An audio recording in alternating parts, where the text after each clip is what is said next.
Аяқ қан тамырларының кеңеюі варикоз ұзақ уақыт бойы жүретін созылмалы ауру.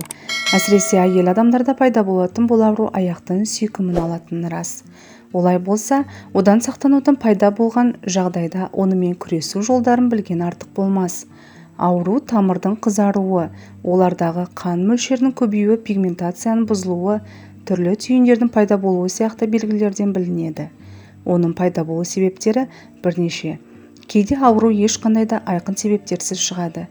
Бұл жағдай әдетте генетикамен байланысты, яғни отбасындағы жақын туыстарда болса, тұқым қуалауы мүмкін. Екіншісі жүкті әйелдерде жиі кездеседі. Себебі аяқтарына артық салмақ түседі. Гормоналдық жағдайда варикоздың себебіне айналады. Оның ішінде гормональдық препараттарды оңды-солды ішу жағдайды асқындырады. Төртіншіден, қан тамырларының патологиясында аяқтың жиі сынуы кезінде ауру байқалуы мүмкін. Варикоз сипатына қарай кезеңдер бойынша жіктеледі. Оның әрқайсысына бөлек диагноз қойылады.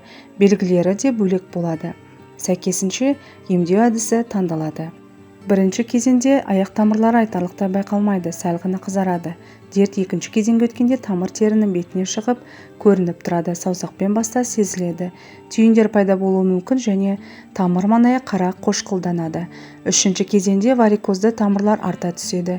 Тері құрғап бозғыл тартады, ісінеді. Төртінші, ең қиын кезең аяқтың тері астындағы тамырларының қабыну процестері, трофикалық жаралар. Оларды емдеу қиын. Бұл уақытта инфекция, тромбофлебит аурулары қосылады. Зақымдалған тамыр ультрадыбыстық дуплексті және триплексті сканерлеу арқылы зерттеледі. Емдеу шараларына келсек, алғашқы кезеңдерде серпімді шұлықтар кию жеткілікті, ал асқынған жағдайда хирургиялық емдеуге тура келеді. Атап айтқанда, кішкентай тамырлы жұлдызшаларды алып тастау үшін склеротерапия, үлкен тамырларға флебектомия қолданылады.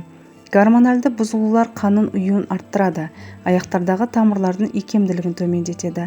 Артық салмақ, жүктілік немесе ауыр заттарды көтеру аяққа жүктемені арттырады. Сонымен бірге аз қимыл қозғалысты аяқтағы тамырлардың кеңеюіне әкелуі мүмкін. Аяқты қысатын аяқ киім кимеген жөн. Әрине, күнделікті қарбаласпен уақыт бола қоймайтыны рас, дегенмен де бір сәт аяқтарыңызды созып, демалдырып алған дұрыс. Білеуленген тамырды хирургиялық жолмен алдыруға асықпаңыз. Оны үйде емдеп жазуға болады. Ол үшін төмедегі кеңестерді іс жүзінде жасап көріңіз. Кез келген дәріхананың сөресінен табылатын алма сірке суынан 1-2 тамшы 1 стакан жылы суға араластырып, таңертең аш қарынға ішесіз. Бұл сіздің ағзаңызды А, Б және С дәрумендерімен қамтиды, қан тамырлардың саулығын арттырады, әрі теріңізді тегістейді. Үйіңіздегі каланхоя гүлі де сіздің дертіңізге дауа болады. Ол үшін гүл мен спиртті бірдей көлемде алып араластырыңыз. Дайын болған тұмамен білеуленген тамырды сүртіңіз. Емді 1 ай бойы жүргізесіз. Көк қызанақтың кереметі мол. Ол үшін қызанақты езіп, білеуленген тамырға жағасыз. Сыртынан қағаз қойып, жұқа матамен орап қойыңыз. Шамамен 30-40 минуттан соң компрессті аласыз. Осылайша үзбей 2 апта жүргізесіз. Ем нәтижесін береді. 2 ас қасық қалақайды 250 грамм қайнаған суға салып тұндырыңыз. Тұнба салқындаған соң сүзіп алып, жарты стаканнан ішесіз. Емді күніне 3 рет жүргізу керек. 3 дана алманы 1 литр қайнаған суға салып тұндырып қойыңыз. Шамамен 4 сағаттан соң алманы езіп ботқа жасайсыз. Оған бал араластырып, таңертең және кешке ішке қабылдайсыз. Алма тұнбасы қан тамырларыңыздың саулығын арттырады. Жасыл грек жаңғағы білеуленген тамырға керемет ем екенін екінің бірі білмесіз. Оны дайындау үшін жаңғақты ыдысқа саласыз. Үстіне зәйтүн майын құйып, 6 апта тұндырып қойыңыз. Ыдысты күн тимейтін жерге қоюды ұмытпаңыз. Белгіленген уақыттан соң дайын болған тұнбамен күнде жатар алдында аяғыңызды сүртесіз. Орташа көлемдегі картопты үккіштен өткізіңіз. Оны варикоз шыққан жерге жағып, сыртынан дәкемен орап қоясыз. Осылайша таңға дейін жатасыз. Таңертең компрессті алып, аяғыңызды жылы сумен шаясыз.